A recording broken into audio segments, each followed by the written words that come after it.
Well, folks, welcome to one more edition of Politics and Random. Berto Will is your host. How is everybody doing? Happy Monday, happy Monday. Thank you all for being here. I'm starting the show with Bridge MCP says another name for critical race theory is actual American history.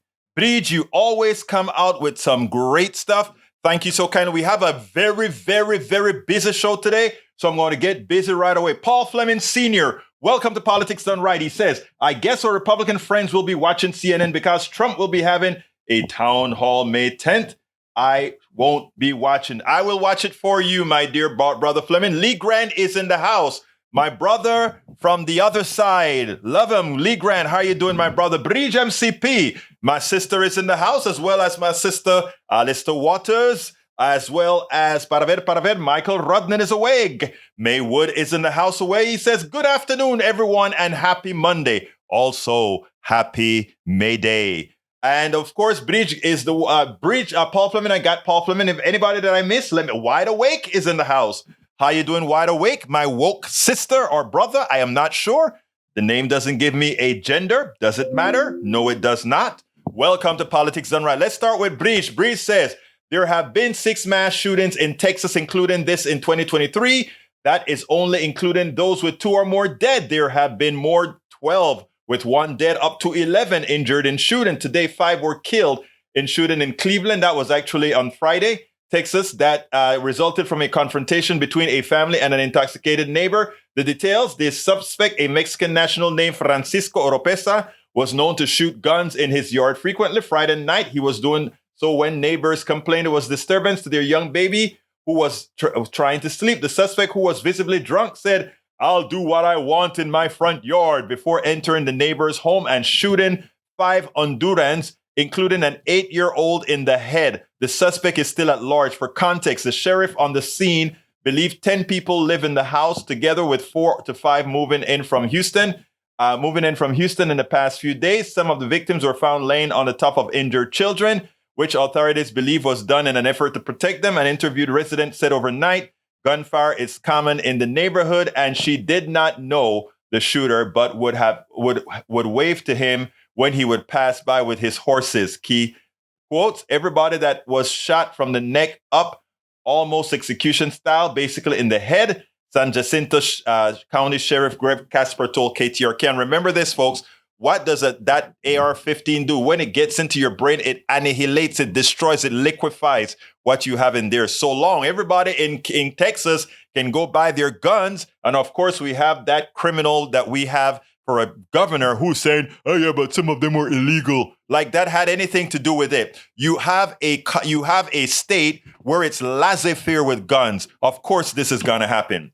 Bridge MCP also on gun policy. Republicans ignored Americans' consensus view. As much as Americans disagree on seemingly everything, there's a striking consensus on addressing gun violence. So why are Republicans ignoring the data? The nation's political division are one of the defining dynamics of our time, reflecting on the result of the latest NBC polls. Democratic pollster Jeff Howitz of Hart Research, who helped conduct the poll, a Republican counterpart, said last week, the survey revealed a country on fire, seething with anger at our political leaders and too often at each other. In a time when positions on provocative issues seem popular, if they can garner a bare majority, it was tough not to notice the lopsided findings from Fox survey. 61% support a ban on assault rifles and semi-automatic weapons. 77% support requiring a 30-day waiting period for all gun purchases. 80% support allowing police to take guns from those considered to be a danger to themselves or others. 80% support requiring mental health checks on gun buyers. 81% support raising the legal age to buy a gun to 21. 81% support improving enforcement of existing gun laws. 87% support requiring criminal background checks on all gun buyers. There is no reason to see such results as an outlier. All the polling of the data consistent with similar finding from other major surveys. The idea that GOP voters wouldn't tolerate any significant gun reform is plainly wrong. It's GOP policymakers who are standing in the way, and it is time for progressives and Democrats to use the gun issue. Go positive on the gun issue. There is no reason to fear the NRA. The NRA is on the losing side of the argument. Bar none. Americans are intelligent and they know what they want to do. Paul Fleming says a libertarian will be sitting in Tucker's old seat a libertarian will be sitting in Tucker's old seat, who a person of color. What do you think? I think they would probably do that because you know why? They'll use that guy as the quote to screw everybody else, and it'll work. Lee Grant says, Paul Fleming Sr., I like the brother.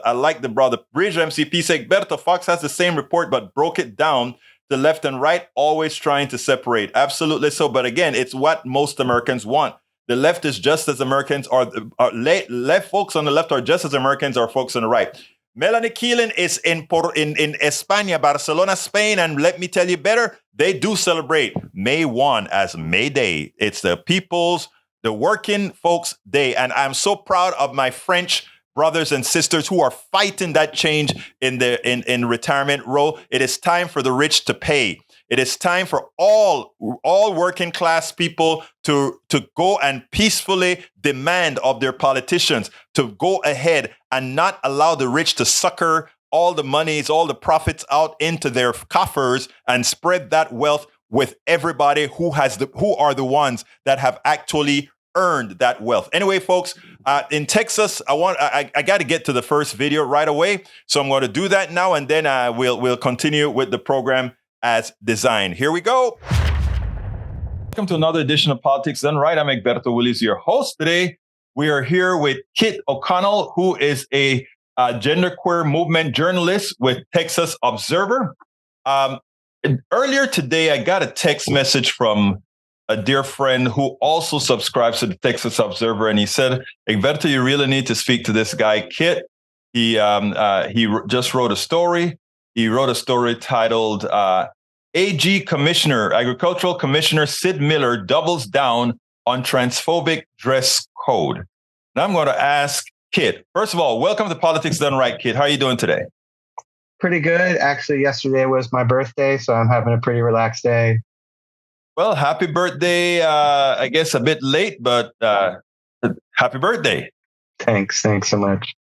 But anyway, Kit, tell us a little bit about how you came about this story that you wrote. Again, titled AG Commissioner Sid Miller doubles down on transphobic dress code at the Texas Observer. Yeah, and that was actually the second part of my story. The first part came out this past Monday on April 24th. So on the 21st, I was sent a copy of this dress code by somebody at the Agricultural Department who had received it just a few days before, was wondering what to do about it, really was concerned about its effect on their coworkers. And so they sent it to me at the Texas Observer. And so I got it. So the dress code, it's like a 2-page memo. And if you take the single sentence out that is the really core of the story, if you took that sentence out, it's a very conservative dress code, but not an unusual one. And obviously, we could talk about there's all kinds of issues with dress codes. Are they sexist? Are they racist? Right? We could talk about that. But this dress code has a really extraordinary sentence in it, which is employees are expected to comply with this dress code in a manner consistent with their biological gender. And so that is in the first paragraph of the dress code. And, I spoke to an employee of the Texas Department of Agriculture, and they told me that they almost missed it at first because, it's a whole memo. It's just kind of hidden in the beginning. But once you notice it, it really stands out. And it really is very important because that sentence seems designed to force genderqueer, trans, any kind of gender nonconforming people at the Texas Department of Agriculture basically into the closet. It says that you have to dress according to your biological gender. Now, if I can take a moment here to talk about sex and gender, just for a second. That's one of the reasons I wanted you on, to enlighten folks.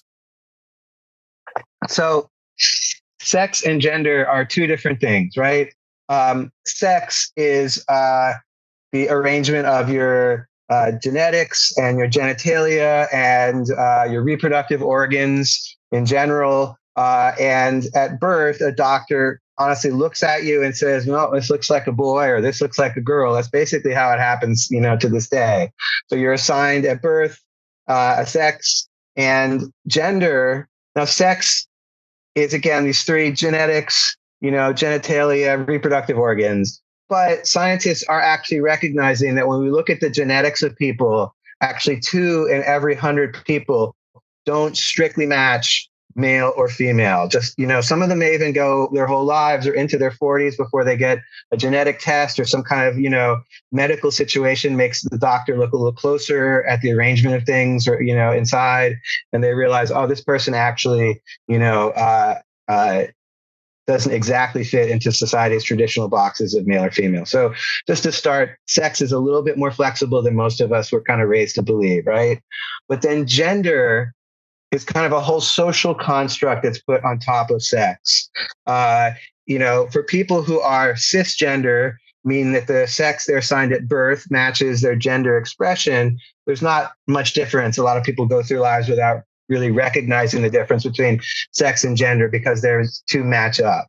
But gender actually is a social construct built around all the roles and stereotypes and just assumptions that people have around people based on how they kind of come across as what's traditionally masculine or traditionally feminine in our society. And it varies from society to society, what we assign to that. It's varied all through history. If we look through history, there have been dramatically different ideas of what men and women are supposed to do and how they're supposed to dress, right? Men's fashion, men used to wear high heels. That was originally a male, fashion. It's changed through history. There's no single thing that gender has meant through history almost. So, and then of course we have people who are transgender, who are genderqueer or non-binary like myself, and people who are just in some way not conforming to male or female gender. And all of those people differ a bit from their gender or what people assume based on how they were assigned at birth. Right. Yeah. Now, all these things I've been talking about, if you think about just that phrase biological gender, if you actually like sex is really the biological part and gender, like I've been saying, is the social part.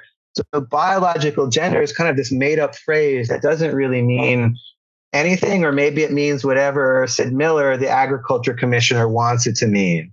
And his name was in Steele or on this memo. So as far as we know, it comes right from his office, this new dress code. Prior to this, employees had a fairly standard, again, conservative dress code, but didn't have any mention of biological gender. And, of course, people who were gender nonconforming or non-binary or trans, had to negotiate whatever stereotypes or issues in our society. But hopefully, I know that there are LGBTQ plus employees at the Department of Agriculture who've been living their lives and doing their jobs, right? And now all of them are wondering, what does this mean for me? How do I express myself? I'm sitting here talking to you. I'm wearing a dress, today. And, based on the sex I was assigned at birth, the gender I was assigned at birth, assigned to male at birth, I don't match that. Does that mean that I would get in trouble if I wore, a tasteful, knee-length dress to this office? Because it does say that, women in this dress code can wear pants, but if they wear, dresses, they can't be too short. The skirt can't be too short. So like if I have this dress on, would I be getting in trouble? Would I get fired? My office that I go into, the Texas Observer, people there are accepting of me as who I am, as someone who's not cisgender. And so if I show up in a skirt one day, no one looks twice, or they say, hey, that's a great skirt, Kit, but no one's going to get me in trouble. It's not something I have to think about, fortunately. And a lot of workers these days, happily, are in offices that are accepting. And I think up till now, even many of the offices at the Department of Agriculture, probably depending on where they are, we're accepting of them. And this dress code throws that into disarray. I was the first person to write about this on like I said, on Monday, but since then the media has been, responding to it and repeating the story. And a few of them, we weren't able to get a comment from Sid Miller or the agriculture office, but a few of them have caught up. You still haven't been able to get to him, right? No, I've tried multiple times. I've called their press contact. I've been trying polite emails. I just would like to ask some questions of them, but they won't respond to me. But they have, I think, he's had some press appearances, and he also came on our local Spectrum, cable news recently. And he's been sort of defending it and saying basically that this is just about professionalism. And again, if you took that sentence about biological gender out, you could look at this dress code and say, okay, people were working from home during the beginning of the pandemic. Now they're back at the office, and the people are saying, hey, it's time to dress, back in your suits and professional wear, not in your casual wear. And Right. whatever, that's their right to say that as managers, right? We can talk about that, but that's not unusual. A lot of people are getting probably some kind of form of that dress code, like, hey, you can't wear pajamas to the office. But so that's what Sid Miller's trying to say. But then he's kind of equating it. He's saying, well, the way he's phrased it when he's talked to the press is that if a man in a dress, so already we have problems. This is not. Well, Kit, he's using the terminology that's being used right now to inflict, to attempt at embarrassing the LGBTQ community. It's like what they did to to Zephyr in Montana, or what they've done to others. There's this drive to attack trans. There's this drive to attack LGBTQ folks, even in our own state legislature, where they're going crazy with this thing, as if they want a particular talking point to rile up people. What many don't understand is, while people felt freer to come out as who they are. These are things I had to learn myself. People feel freer to come out as who they are. This is nothing new. From what I understand, even back in the days of Judaism, in those days, they defined it as the 7 genders or something like that several millennia ago. Am I correct? Well, all different societies have had different ways of handling it. There's not a universal way, but certainly, yes, people who don't fit within the strict role of male and female have existed all throughout history. One thing people have compared it to often is left-handedness, where for a long time people were punished for showing their left-handedness. Right. And then as soon as they stopped punishing them, suddenly there were more left-handed people. Now, there wasn't like a mutation in the human person that made us have more left-handed people. It's just people stopped having to hide that side of themselves. And so what we've seen is that, in a similar way, especially among like younger generations, happily, there's a real acceptance among, like the Generation Z, for example, they are extremely accepting of each other on the whole, gender divergence, of gender nonconforming classmates and friends, family members. And so more of them have felt free to come out. And there's also has been, not perfect as we know, but a general opening of the doors of sort of acceptance in some parts of society. The Republicans are trying to close those doors again, but there have been, up until relatively recently, teachers have felt okay about saying it's okay to come out in my classroom. This is a safe space. And some of them even for a while felt safe talking about their own same-sex relationships in some educational settings. Just like a straight, teacher might talk about their spouse, same-sex people talk about it, and that just increases acceptance. It makes people feel okay. Things have, unfortunately, the Republicans are really trying to push about this. There's a real, you use the word embarrass, and I just want to gently correct that really it's about trying to make it so trans and gender nonconforming people can't really participate in society, that they don't feel safe being out and being out in public, whether that's limiting access to bathrooms, restricting how we dress through so-called drag bans, whether that's restricting what teachers are allowed to talk about, whether they're allowed to offer some things. I heard about something really extraordinary that happened in Houston just over the last couple of days that I think shows how strange things have gotten. Some students, this one came out in a local paper in Houston. I'm sorry, I don't remember the one right now, which one it was. Houston Chronicle. Yes, thank you. Houston Chronicle. But they were going to go to a play of James and the Giant Peach. And in that play, there are many characters that are literally insects, like talking insects that are, friends of James inside of the Giant Peach. And because some of those insects, their gender in the book differed from the gender of the actor inside the costume, there was pressure on some of these schools who felt to cancel some of their school trips to go see James and the Giant Peach, which, is not some new, radical left, piece of literature. It's something that's been around for a while and has, I think, fairly basic values that I thought we all used to accept, like friendship and working together and overcoming adversity, things like that. But here we are, now we have to worry about what's the gender of the insects that our children might see on a stage. It's very, very far from what I thought, things were going to be like. Well, you know what? And one of the reasons I wanted to highlight this story that you wrote is because I think as these a lot of folks, these guys work behind closed doors, and if this person hadn't passed that letter on to you, it would have never been known. Now the idea is to make sure all of Texas understand that we have an AG that seems to be nothing more than a homophobe. And in having an AG that is a homophobe, maybe you can't write that, but I can say that because that is exactly what I see displayed in what I saw in the writing, and that you cannot. Well, I just want to say the agricultural commissioner you're talking about, although, I do have. Oh, did I call? I said AG. I'm sorry. Yeah, agricultural. It's okay. Agricultural commissioner, which we do sometimes certain with ag, but I don't want to confuse people with the attorney general, who we'd have to have a separate conversation about. So that's a long conversation with the AG. Yes, I know, absolutely. But so there's but I mean, people, if they want more evidence, they can just go look at Sid Miller's Twitter, where he's been tweeting up a storm over the last week or so of all kinds of homophobic stuff. So he's really not hiding it, but he might have hit it a little more if we hadn't talked about this. And the reason that I'm linking it to all this stuff, like these other issues, including what's happening at our legislature right now, which we can talk about, is it is all connected. It's all, like you said, it's part of this overall campaign to make life difficult for LGBTQ plus people, regardless of where they're at. Again, is it sports? Is it schools? Is it bathrooms? Is it our workplaces now? It's all, they're trying to make it hard no matter where they are. But I do want to mention off the top of your head, Kit, what particular bills in the legislature concerns you with respect to the LGBTQ community that we can go ahead and make sure and start to highlight?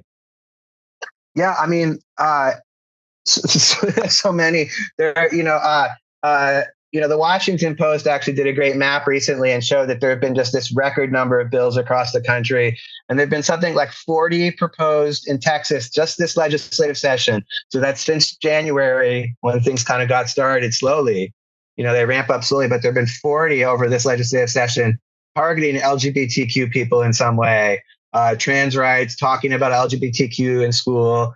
The most immediate one that's coming up, and I believe it's SB 14, is going to be heard on Tuesday at the Texas legislature. And that is a bill that is, if it passes, and it unfortunately is expected to pass on Tuesday, most likely, it's going to go to the governor's desk, where he considers this a priority. If this bill passes, it'll essentially make healthcare for trans young people illegal. And the Republicans use a lot of shocking language to talk about it.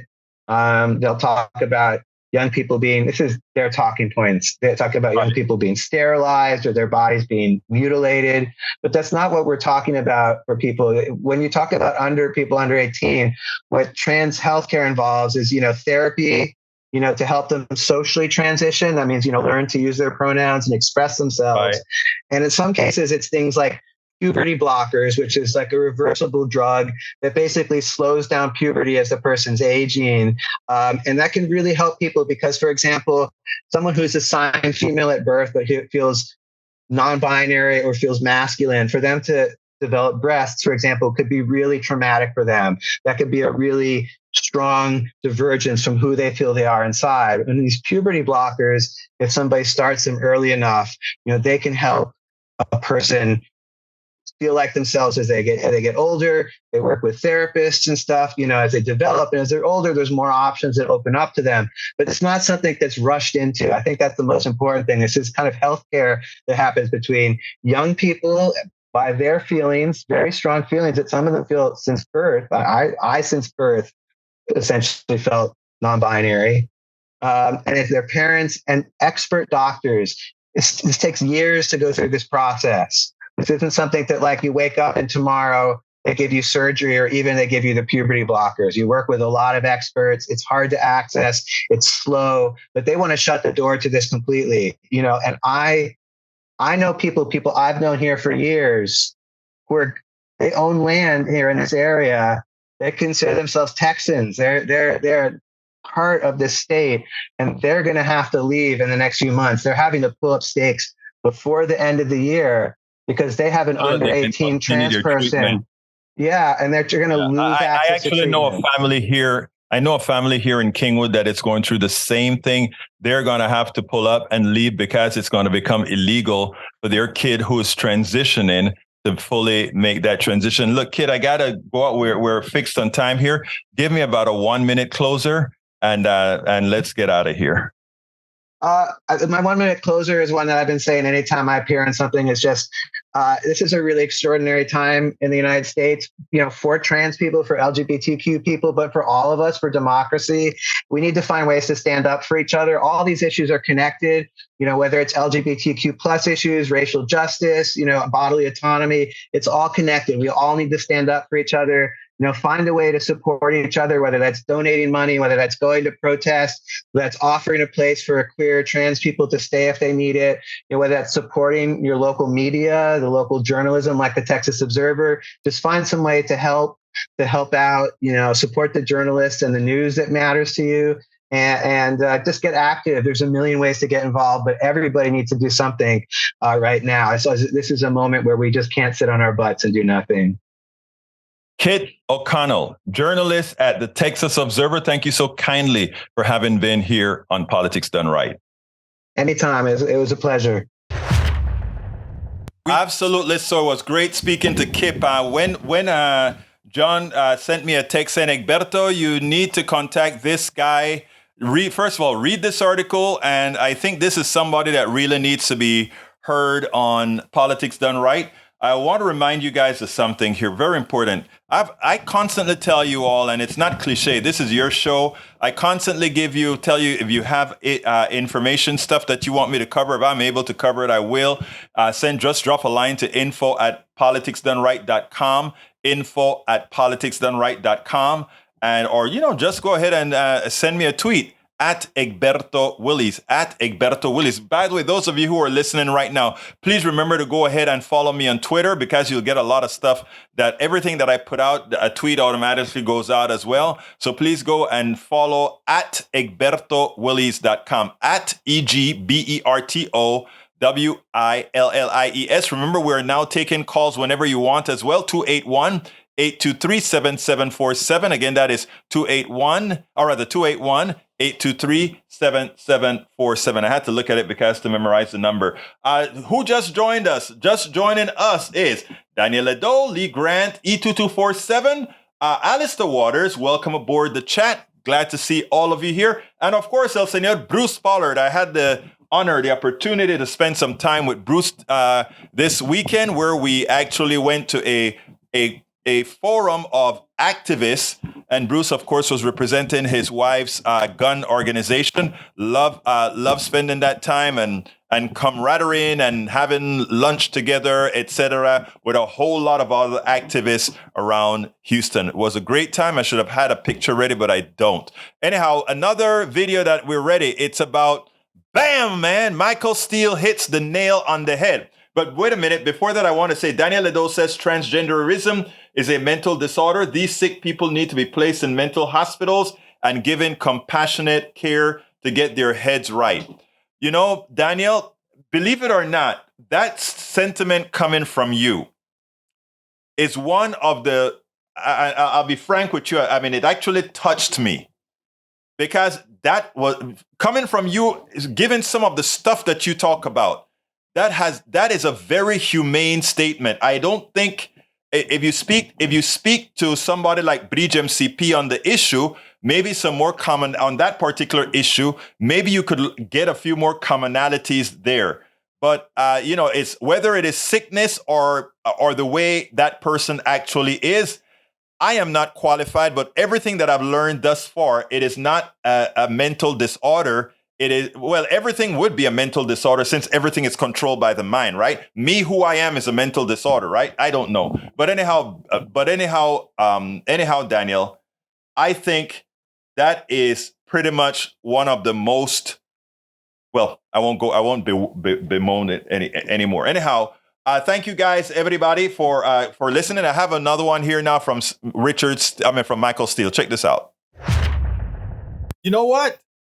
I want the Democratic Party to hire Michael Steele as an executive consultant with them.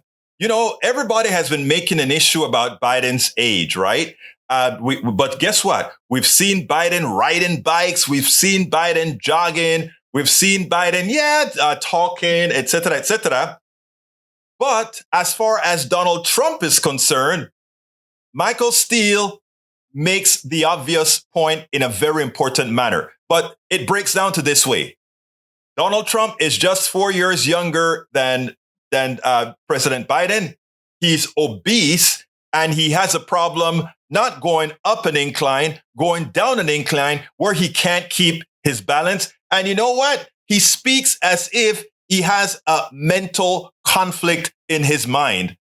There are so many well-placed narratives that can be used once they bring up age, once they open the door on that personal attack, for them to open it up and slaughter any instance of Donald Trump. Of course, they may do it too well, and then he gets a younger candidate who is potentially not as caustic. Well, anyhow, listen to Michael Steele, and then we'll take it on the other side. Michael, could Republicans stray too far down this road? It's not like there are many years between President Biden and former President Trump, yet they keep on bringing up Biden's age. Yeah, sure. Particularly given that the significant portion of their voting base are Biden's age. So at a certain point, you're telling your base voters that you're just not even competent to participate in the democracy anymore. I mean, look, it's the politics of the moment. I think Biden has handled this expertly. He's done it with humor, and he's done it with the show me stuff. This is what I'm doing. See if you can catch up. Donald Trump is, sort of wailing from behind a podium, and dealing with legal issues, not showing the kind of leadership that Biden is showing. So there are some comparisons and contrasts there that the Biden team can put up. And people do forget. And, again, it's part of how the Republicans frame the narrative that Donald Trump is just 4 years behind him and obese by most medical standards, out of shape. And we've got the same images of that president sort of, having a hard time walking down a plank, not walking up, but walking down a plank. So look, you want to play the game, play it carefully, because there's enough evidence out there about Trump to show that, age hasn't been kind to him either. Michael Steele nail it or what? And he did it in just a matter-of-fact manner. Democratic Party, put this guy on your payroll for another reason. He knows some of where the skeletons are and how to get to a certain group of people. Please, do it. We spend a lot. Please, do it. Okay, I have another good one here. This one here is GOP, let me just go ahead and play this one. I think you're going to like it as well. Very important. Vivek Ramaswamy is the GOP Republican presidential candidate, a millennial who is running. He's a great talker, and make no mistake, this guy is a homophobe. This guy is historically, or he's challenged by history. Let's be clear. This guy is no very smart cat that there is out there. I mean, in fact, he went on with Lemon, and I think it's partially why Lemon got fired, where he just didn't understand Black history and had the nerve to say certain things to Lemon that I found surprisingly dumb. And I don't use those words often, but were surprisingly dumb and showed he's intellectually challenged. That said, he made a very good point on This Week, or rather on Meet the Press, where he really handed DeSantis's tail to himself. Because DeSantis is all on this crony capitalism crap, this woke crap on Disney. And it turns out that some of the issues proper were created by whom again? DeSantis. It's actually the truth that DeSantis was in bed with Disney before he was able to turn on them and use them for their wokeness. I want you to listen to Vivek Ramaswamy, and then we'll take it on the other side. Let me ask you about the Disney dust-up with Ron DeSantis. On one hand, I assume you agree with pushing back at Disney the way Governor DeSantis has rhetorically. But is there a point where you think it is too much to use government to punish business? Here's where Ron DeSantis really lost it here. He's gone on the wrong path. He claimed, and this part actually sounded good to me, Disney should have never had crony capitalist lobbying related privileges in the first place. Here's the part he doesn't mention. One of those crony capitalist privileges was, and I think the most relevant one, was codified into law by none other than Ron DeSantis in 2021. Mm-hmm. So Florida passed this political anti-discrimination statute, which I applauded at the time, said if you operate internet companies, this includes streaming services like Disney does, that you can't engage in viewpoint discrimination. Now, here's the funny, dirty little secret of that. They wrote into a last-minute exception into that law for anyone who also operates a theme park more than 25 acres in the state of Florida. That's crony capitalism. And so the irony is Ron DeSantis, who's now railing against crony capitalism and rolling that back, was the one who actually passed that into law for the case of Disney. So I think that undermines the credibility of his crusade. I prefer to get to root causes rather than doing political stunts. Again, Vivek is I know he's a businessman and people are going to want to play him up because he speaks eloquently and he speaks with authority and he speaks like he knows what he's talking about. But sometimes people who speak with authority and speak like they know what they're talking about, they might as well had shut their mouth up on issues and let people assume they were smart, because his issues on racial issues, his issues on LGBTQ issues are at best suspect, but definitely wrong. But the one thing he got right was the attack that he made on DeSantis. But then again, isn't even a dead clock right twice a day? So Vivek, we may be looking for the next right answer that you give as you run for president in your Republican primary. Yeah, because, he used one. He got one right about DeSantis. A dead clock is correct twice a day. So he has one more left. So let's wait for Raswani to get one more correct. Let's wait. All right. The second to last video now is on the gift that the bill passed by the Republican House. They gave a gift. And I hope people understand that it was a gift that was given. We hope that is the case. I want you to listen to this, and then we'll take it on the other side. Republican Majority Whip Tom Emmer appeared on State of the Union with Dana Bash today. And when he spoke about the debt ceiling, about all the cutting that they did, he doesn't want to call them cutting, but in effect, it is cutting.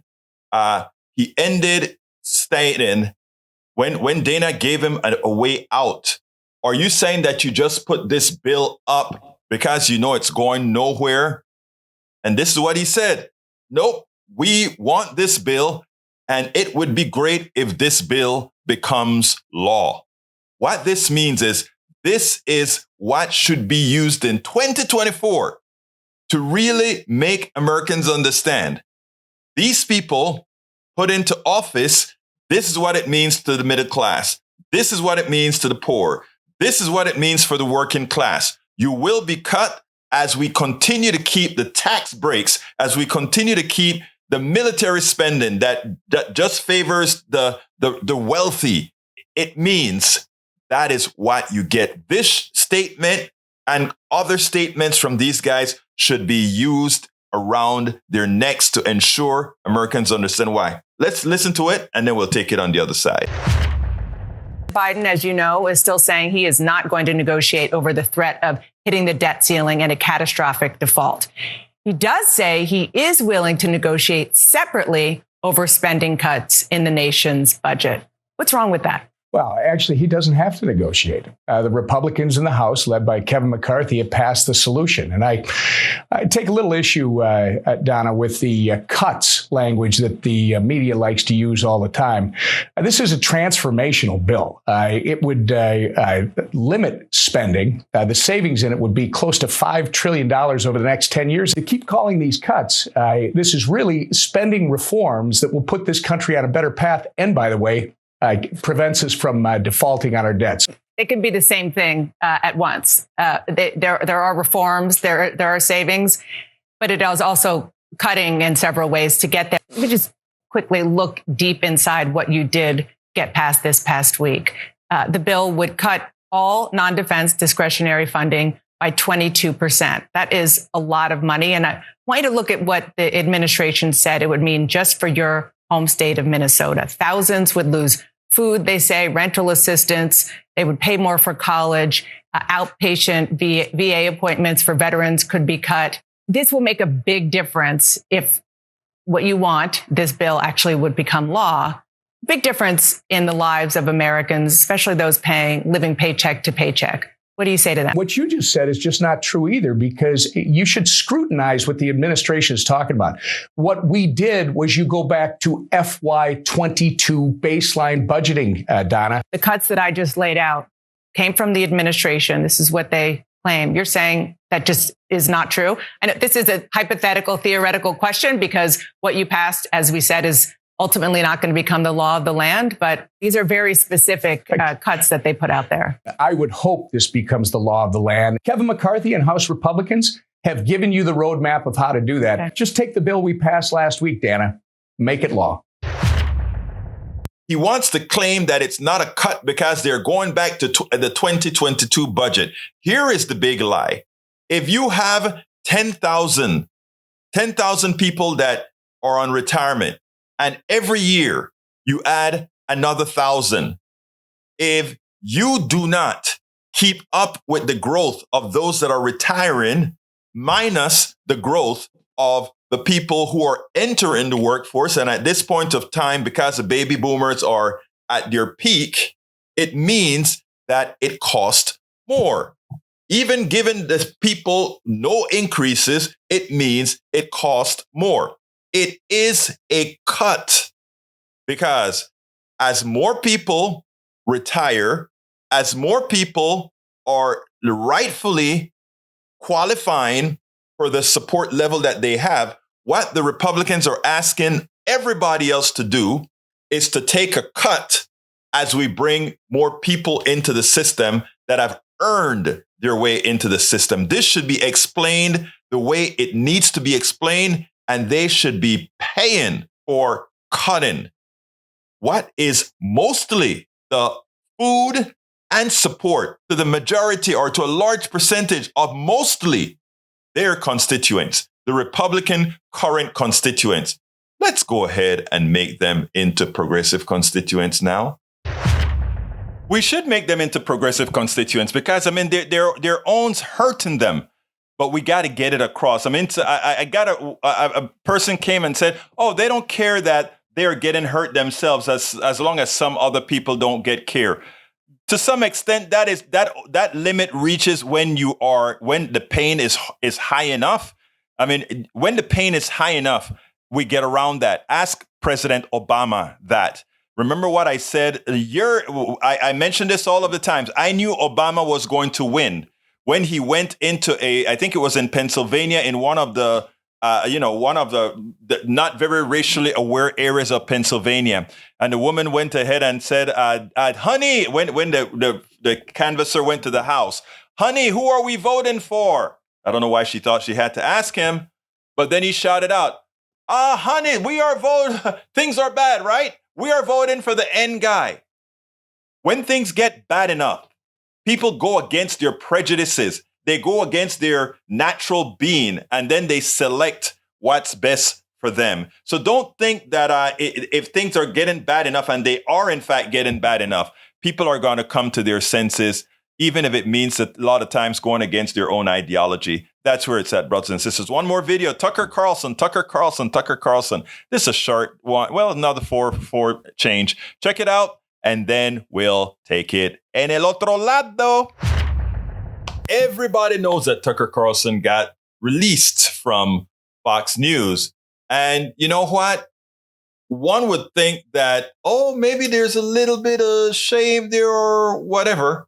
But that's not what we got out of Tucker Carlson's fiasco.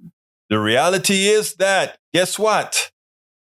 Tucker Carlson got a job offer. Where from? Where from? It says here, right here on the news. Tucker Carlson from the Independent, UK. Tucker Carlson receives a new job offer from Russian state TV after Fox News firing. And it goes as follows. It didn't take long for Tucker Carlson to land a job offer after losing his primetime slot on the most watched cable news network in this country. Within hours after Fox News announced that the network agreed to part ways with the far-right nationalist pundit, morning, Russian state TV personalized and propaganda outlet opened their doors, it said. RT, the Russian state broadcaster formerly known as Russia Today, which is banned in dozens of countries, including across Europe, offered him a platform. Hey, at Tucker Carlson, you can always question more with at RT_com. The outlet wrote on Twitter. Vladimir Solovyov, a propagandist whose channels were blocked by YouTube last year for violating the platform's policies against inciting violence, said he sent an email to Carlson calling him the last remaining voice of reason. Anybody who calls Tucker Carlson the last remaining voice of reason has got something that, well, who knows? I don't know. But anyway, listen to this, because it didn't only stop with these guys who gave him an offer. It actually made international news where not a prime minister, but a very important officer in the Russian government actually commented on Tucker Carlson. He actually commented. Listen to this, and then we'll take it on the other side. Russia's foreign minister, Sergei Lavrov, commenting on Tucker Carlson's ouster from Fox News. Take a look. Perhaps it would be useful to consider how things are with freedom of speech in the United States. I've heard that Tucker Carlson has left Fox News. It's a curious news. What is this related to? One can only guess, but clearly the wealth of views in the American information space has suffered as a result. I mean, Richard, it is extraordinary. It really is. I mean, you have Russian television offering him a job as soon as he's fired. Now you have the Russian foreign minister talking about this situation, and we could laugh and roll our eyes about it. I don't think it's funny. This isn't a laughing matter. There are journalists here that, not journalists. There are people who put themselves out as journalists who have newsletters. Who you read the newsletters, they are literally picking up Russian propaganda that's spread from the Kremlin and publishing it for American audiences and finding receptive audiences on the far right and the far left. Basically, anybody who hates Joe Biden are just lapping all of this Russian propaganda. Well, they're holding a Wall Street Journal reporter. Yeah. Look, true, it's going on. The good news is that at the moment they're still at the margins. Russia's not winning the war either on the battlefield, much less in throughout Europe or in the United States. My question to you again is: imagine if this had anything to do with a Democrat that happened to be palling around with the Russians. Imagine that. What would they say if one of the stars went to RTTV? I think it would be problematic. So you have to ask your question. Well, you don't have to ask questions at all. We know exactly what the Republican Party stands for, and it is everything that Tucker Carlson stands for. And as Americans find that out, hopefully they will act and vote accordingly. Absolutely so. With respect to Daniel, brother E2247, I am reading that statement in the context of who Daniel has been in our family of the PDR posse. And that statement, as wrong as it is, it has shown growth. That's all I'm going to say for that for now.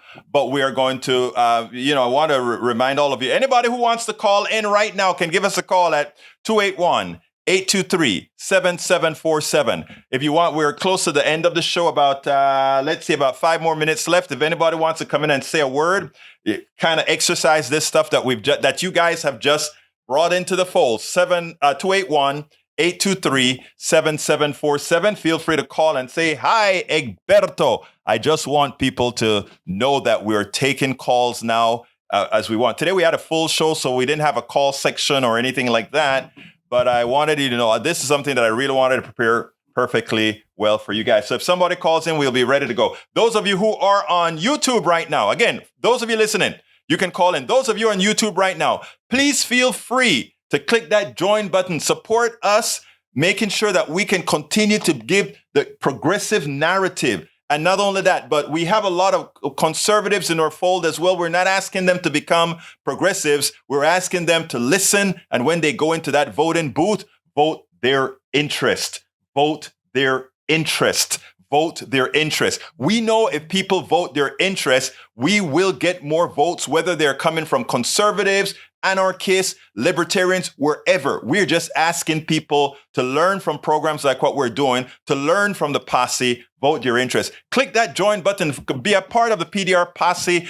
For those of you that are on YouTube, if you are not on YouTube right now, but would like to join the posse through YouTube, please feel free to go to politicsdoneright.com/ let's see. Oh, it's not working. There we go. Got to go here. Go to politicsdoneright.com/YouTube if you are not on YouTube but want to join the posse.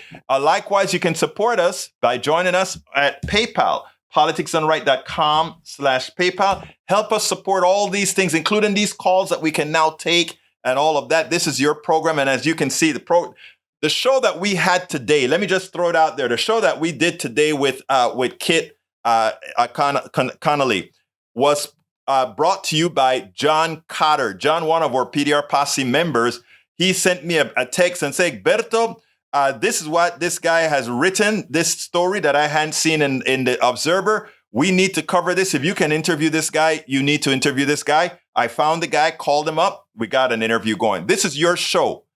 And the same thing occurred in several of the interviews that we do. This is your show. Send us an email at info@politicsdoneright.com if you want certain things covered, if you want certain topics covered, if you want certain people interviewed, just let us know and we'll try to make it happen. Likewise, you can support us on our Patreon. We need Patreons. Please support us on Patreon as well, politicsdoneright.com/Patreon, politicsdoneright.com/Patreon. You can also support us on Facebook, politicsdoneright.com/Facebook, politicsdoneright.com/Facebook. Shop at our store. Get our hats, get our t-shirts. politicsdoneright.com/store. And if you want our books, we have great books. The ones you see circling on the screen right now, politicsdoneright.com/books, politicsdoneright.com/books. And if you want to find out all the different ways that you can support this program, we work hard, as you can see with all the videos we put out, with all the blogs that we write. 5 to 8 blogs now that I'm doing, now that I'm doing 5 days a week at KPFT 90.1 FM Houston, that is broadcast in the entire Southeast Texas. And of course, it's simulcast on the internet throughout the world.